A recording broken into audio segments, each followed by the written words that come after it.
bersama saya Afni Oktaviani dengan NIM 2184216 dari kelas 3B semester 6 Prodi Pendidikan Guru Sekolah Dasar Institut Pendidikan Indonesia.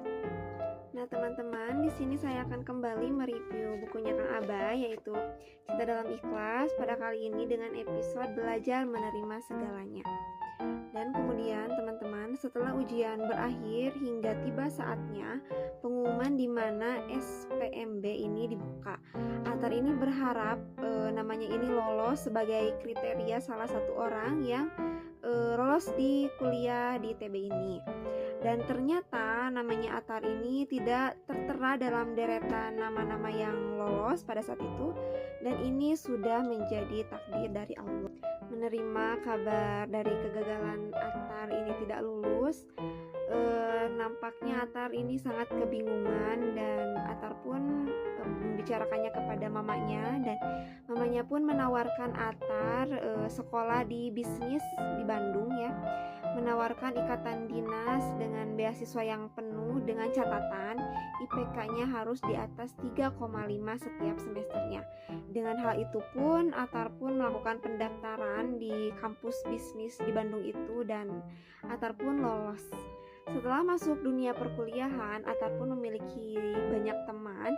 Pada saat itu pun temannya bertanya mengenai planning pernikahan, dan Atar pun memiliki planning menikah di usia yang cukup muda, yaitu umur 22 tahun.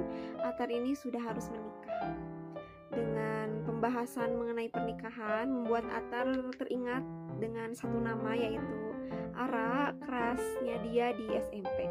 Kemudian Atar ini membuat proposal hidupnya bahwa ia akan menikah setelah ia menginjak umur 22 tahun, dan saat ini Atar ini masih di umur 19 tahun, kurang lebih 3 tahun lagi Atar harus menikah. Tanpa ada nama seorang pun di proposal Atar, bahkan nama Ara pun tidak ada dalam proposal yang Atar buat.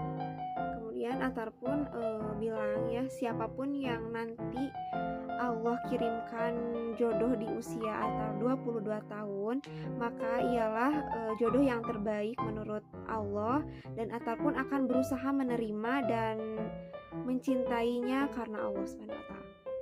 Kemudian kan pada saat itu Atar ini sedang berkuliah di bisnis Bandung, dan Atar ini mencoba untuk berbisnis di sekitaran pinggir jalan gitu ya. Kemudian ada Satpol PP mengobrak-abrik bisnis yang sedang Atar ini rencanakan dan temannya. Kemudian Atar ini lari dan teringat bahwa ia telah berkenalan dengan salah satu pemilik kios yang bernama Kios Salsabila. Tetapi Atar ini lupa kiosnya di blok mana dan blok berapa. Kemudian Atar ini bertanya kepada satpam mengenai kiosnya, Kios Salsabila ini, dan ternyata Kios Salsabila ini berada di lantai 2 blok E dengan nomor 4, dan mereka pun langsung menemui kiosnya tersebut. Dan kemudian pada saat itu kiosnya pun ketemu ya. Terdapat seorang bapak-bapak yang sedang membereskan sesuatu di dalam kios tersebut. Ia bernama Pak Farhan, seorang bapak-bapak yang telah berkenalan dengan Atar waktu di bis yang menuju perjalanan ke Bandung bersama Atar. Nah, Pak Farhan ini mendekat dan memeluk Atar yang telah lama tidak berjumpa gitu ya, dan Pak Farhan ini menunggu kedatangan Atar. Setelah itu beberapa perbincangan yang Pak Farhan dan Atar dan satu orang temannya Atar ini bicarakan, terdengar ucapan salam dari seseorang perempuan, yaitu anaknya Pak Farhan, perempuan cantik berjilbab yang dipanggil Nak oleh Pak Farhan. Pada saat itu Pak Farhan ini mengenalkan putrinya kepada Atar yang bernama Salsabila. Perempuan itu tersenyum kepada Atar, dan Atar pun membalas juga dengan senyuman.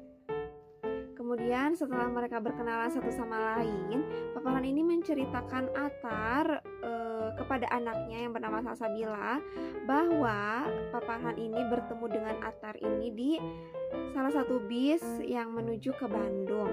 Seorang mahasiswa yang tangguh sederhana yang sedang berjuang menggapai cita-citanya di Bandung. Penasaran dengan kelanjutan ceritanya? Nanti saya akan kembali melanjutkan cerita novel ini di episode selanjutnya. Mungkin itu saja review